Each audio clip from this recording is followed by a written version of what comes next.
In this video, I will show you how to install Flutter on Windows 11. Firstly, visit the Flutter website at flutter.dev. Click on Download and select Windows as your operating system. You'll be redirected to the download page. Click on the blue Download Flutter SDK button to get the Flutter SDK. Once the download is complete, extract the zip file to the desired location and press Start and search for environment variables.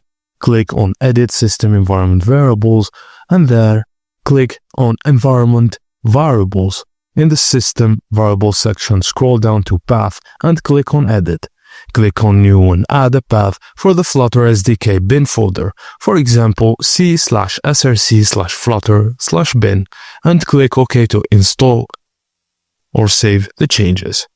To verify the Flutter installation, open the command prompt and type Flutter --doctor.